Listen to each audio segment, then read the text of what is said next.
Hey, welcome back to another new video. This is Mohammad Saqib from Ritu the Explorer. গত ভিডিওতে আমরা দেখেছিলাম যে কিভাবে খেজুরের গাছ থেকে রস সংগ্রহ করে সেটাতে গুড় তৈরি করা হয় বা গুড় জ্বালানো হয়। আজকের পর্বে আমরা দেখব যে সেই গুড় থেকে কিভাবে আসলে খাঁটি দানা গুড় বা পাটালি গুড়, যেটা আমরা গ্রামাঞ্চলে সেই পাটালি গুড় কিভাবে তৈরি করা হয় বা কিভাবে গাঢ় গুড় তৈরি করা হয় সেটার প্রসেসটা আমরা আজকে সম্পূর্ণ ভিডিওতে দেখব। সো আমি আশা করব যে সবাই সাথে থাকবেন এবং ভিডিওটি উপভোগ করবেন। ইতিমধ্যে গুড় কিন্তু নামানো হয়ে গেছিলো, গত পর্বে আমরা দেখেছিলাম। এবার গুড়ের বাকিগুলা স্টেপ আমাদেরকে ফলো করতে হবে।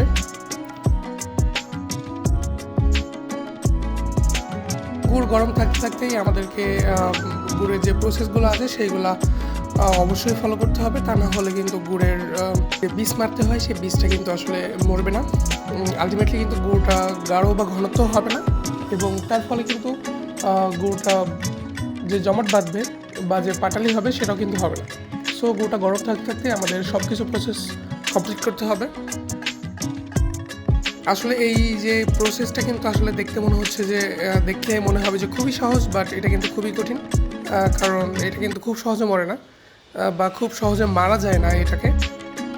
এটা দীর্ঘ টাইম ধরে ঘষতে হয়, ঘষতে এমনকি আমি নিজেও ট্রাই করে দেখেছি, এটা ঘষতে কিন্তু হাত লেগে যায়। সহজে কিন্তু এতটা সুন্দর করে যেভাবে দেখলে মনে হচ্ছে যে খুব সহজ, খুব সুন্দর করে কিভাবে ঘষতেছে, আসলে কিন্তু এটা এতটাও সহজ না। যিনি ঘষেন আসলে তিনি কিন্তু বুঝতে পারেন যে এটা আসলে কতটা কষ্টকর। অনেকটা জোর দিতে হয়, অনেকটা ইফোর্ট দিতে হয়, আর এটা কিন্তু বেশ কিছু প্রসেসও আছে, সেটাও কিন্তু ফলো করতে হয়। কিছু টেকনিক আছে যেগুলো ফলো না করলে কিন্তু আসলে আলটিমেটলি এটা হয় না। দীর্ঘ সময় পর আমরা কিন্তু দেখতে পাচ্ছি যে আমাদের গুড়ের বীজটা মরে গেছে।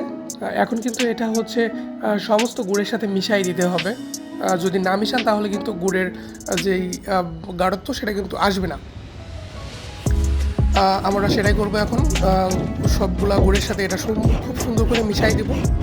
গুড় যদি একটু পাতলা থাকে তাহলে এটা আবার মারতে হবে। এটা যত আপনি মিশাবেন বা যত মারবেন, গুড়টা আসলে তত ঘন হবে। আসলে অনেকে তো এতগুলা প্রসেস কখনো দেখে না, বাট আমি ফার্স্ট টাইম এতগুলো প্রসেস আপনাদের সবাইকে দেখাচ্ছি।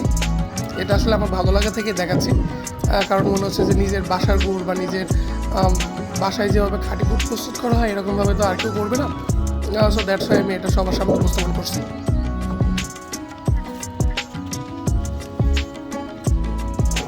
দেখেন কত সুন্দর করে আসলে আমাদের এই পুরোটা প্রসেস চলতেছে।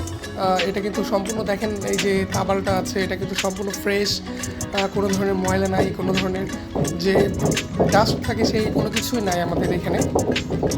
সম্পূর্ণ ফ্রেশ একদম, বলতে পারেন 100% খাঁটি বা 100% উপরে যদি কিছু থাকে সেটাও বলা যেতে পারে।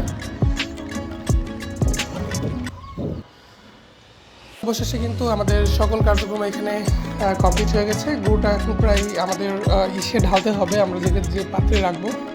এটা কিন্তু আপনি যে পাত্রে রাখবেন সে পাত্রে রাখার ধারণ করবে, মানে শক্ত হয়ে যাবে আলটিমেটলি, বেশ শক্ত হবে, হালকা নরম থাকবে।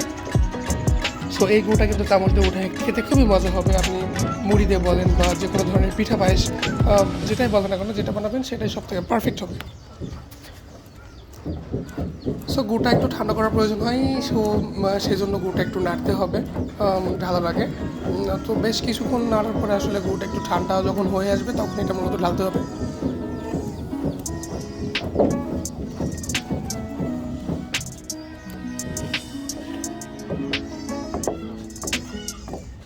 আমাদের ঢালার প্রসেসের সময় কিন্তু চলে এসেছে।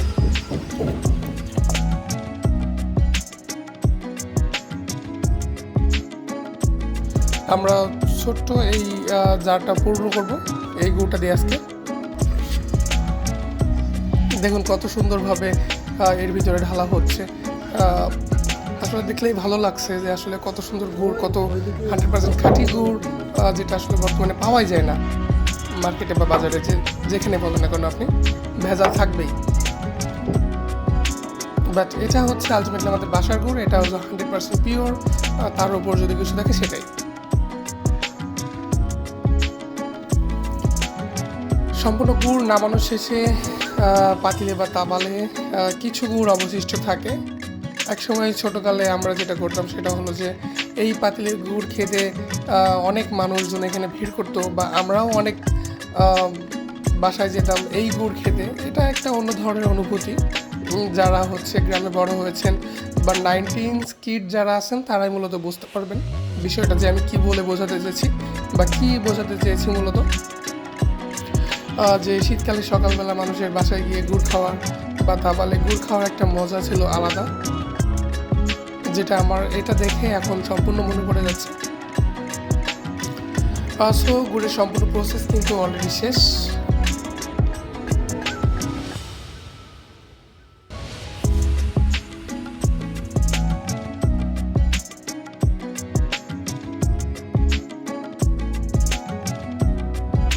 এটাই হলো সেই কাঙ্ক্ষিত গুড়, যেটা প্রায় 2 ঘন্টা বা 1.5 ঘন্টার মতো সময় লাগে সম্পূর্ণ প্রসেসগুলো সম্পন্ন করতে। এটা কিন্তু খুবই লেন্দি একটা প্রসেস। সো এটাই আজকের ভিডিও, মূলত এই পর্যন্তই। সবাই সাথে থাকবেন। আসসালামু আলাইকুম।